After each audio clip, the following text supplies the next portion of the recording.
So guys, we got the full summary of One Piece chapter 1141 thanks to PUPs on X. The title of the chapter is An Older Woman. Kinda sus. In the cover story we see Ulti watching Who's Men beating up page 1 as she cries in rage. I wonder how long Yamato is gonna wait and watch Ulti suffer, like I'm pretty sure Yamato is gonna jump in pretty soon. So, anyways, the chapter starts with Road and Nami bringing the giant girls back to the village in the Slar. Nami is complaining that there was no huge treasure in the castle. Road is calming her down, afraid that the guards might hear Nami's words. We cut to Ripley and Frankie. They continue the tour of the treasure tree Adam. Frankie says there are more things in the Adam tree worth seeing than he could have ever imagined. Ripley explains giants have been living on top of branches of a humongous tree. That's why there is rich history associated with each of them. Suddenly Frankie sees a massive Adam tree branch that was cut down. We see part of the branch that is still connected to Adam tree. Frankie, whoa, what is that? Ripley says, there was once a village called Haugen on that branch.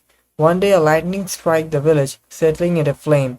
The thing with these ancient branches is that once they're lit, the fire don't go away. In order to prevent the fire from spreading to other branches, we had to cut off the whole branch along with the burning village on it. I wonder Enel's gonna come back to the story or what. There is lightning and there is fire. Oh, we also have Big Mom. Big Mom also has powers of lightning and flames all together.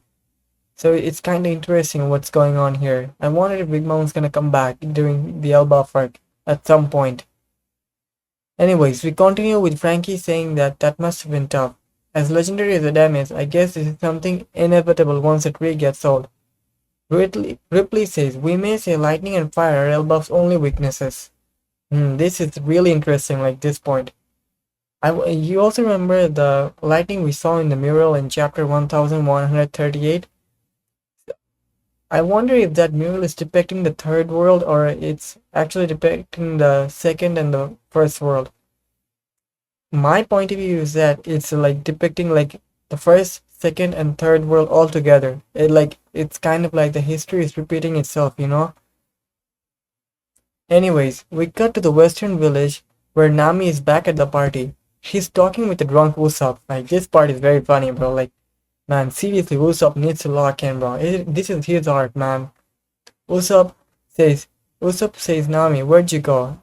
And I don't see Luffy and Zoro anywhere, bro. This man is very wasted, bro. Usopp is wasted, bro.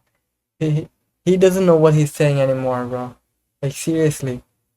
Nami lies here and says she doesn't know where they are. I wonder why Nami is lying here.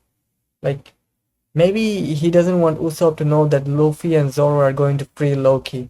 Because, like, Usopp doesn't want to antagonize the giants, like, he wants to be on the good side of giants. And if freeing Loki is, like, the worst crime you can do in Elbaph. Anyways, we continue with Zoro, who arrives at the table on which Nami and Usopp are. Usopp says that check out our genius navigator to Yorul. Yorul says, what a beauty. Usopp, you pervert grump, what's your type? Zoro says, Boja ja ja. My type? An older woman. Usopp jumps and slaps the sword on Yorul's head, which hurts Yorul a lot. Usopp, like someone like that would exist. You're the eldest of the whole world, ha ha ha. Yorul says, oh, giants. Master Yorul. Like, this part is very interesting, like, someone older than Yorul, like, is it like hinting to, like, Imu, like, maybe Oda is foreshadowing here, like, so a woman who is going to appear in later in the story who is going to be older than Yorul. So, yeah, this is a very interesting point to look forward to. Then we see Nami sitting next to Jinbei looking at Usopp's drunk antics. Nami smiles, saying it was Usopp and Luffy's dream to come to Elbaph one day. Meanwhile, we see Sanji is following Gerd, so he starts looking for her. We cut now to Road that is bringing the giant girls for Gerd to treat. Gerd tries to ask him what happened, but Road tries to hide the truth from her. In the end, Gerd beats Road up, lol. Cut to Luffy and Zoro. They are down at the underworld and finds Loki in near-death state. Luffy tries to unlock the chain, but it's made of Kairosuke, so he gets weak once he touches it. Yeah, as expected. Like, Luffy cannot touch Sea Stone Prison's chain, like because he has the devil fruit, so it makes sense. Zoro and Luffy argue. Zoro says it's not safe to release Loki yet. He needs to talk to Loki first to determine what type of person he is. Zoro walks to Loki and kicks his wound. Loki screams in pain. Zoro, okay, so this injury isn't fake. Luffy, he's almost dead. Zoro, if he dies, this is as far as his fate takes him. Man, you're so mean. Like this part is very funny. Like this and where the point where Zoro says if he dies, this is as far as his fate takes him.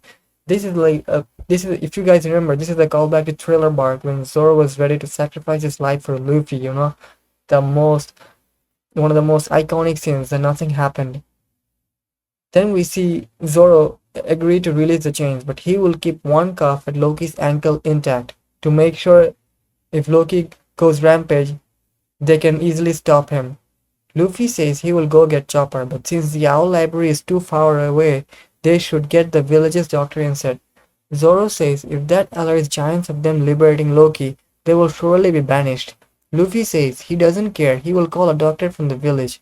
Luffy also says they need to get some meat because no one can recover if they don't eat meat. Zoro looks at the defeated animals near to Loki. Zoro, you have plenty of meat lying around over there.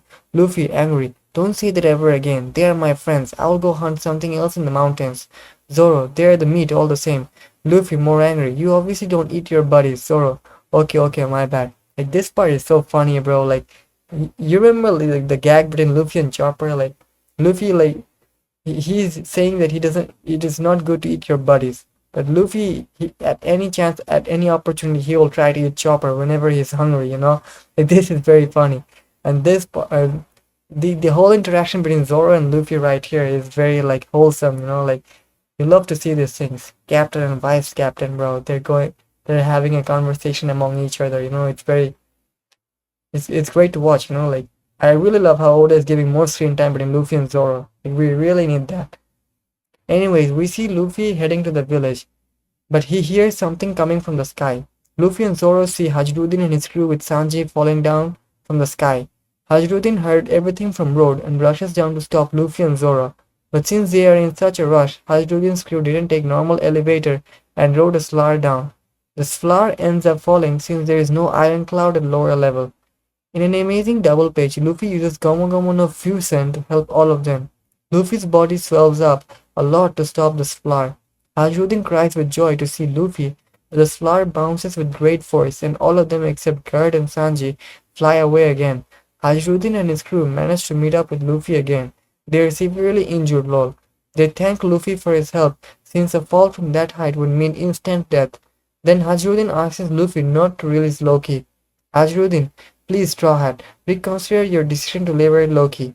You must not trust Loki. He is cunning and cruel. He is evil, an unredeemable evil villain. We know him from when he was just a brat. If he had tell you anything pleasant, that is no doubt just a scheme. He is a sinister man who would casually kill someone whom he called a friend just yesterday. Zoro, a little late for that.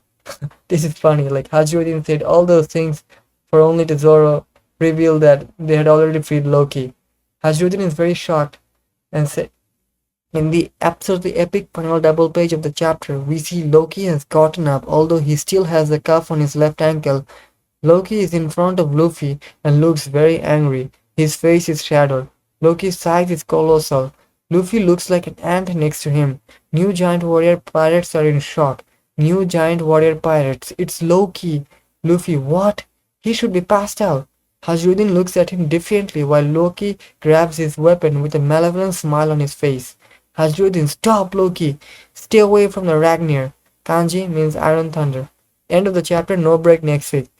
Guys, this chapter was insane, bro. Like, I really don't know, like, what, I really want to know what Loki's powers are. Like, this is, like, very interesting times to be a One Piece fan. Like, after all this time, bro, like, it's finally revealed that Loki might actually be having the Thor's hammer, the Ragnir. It in the kanji of that means the Iron Thunder.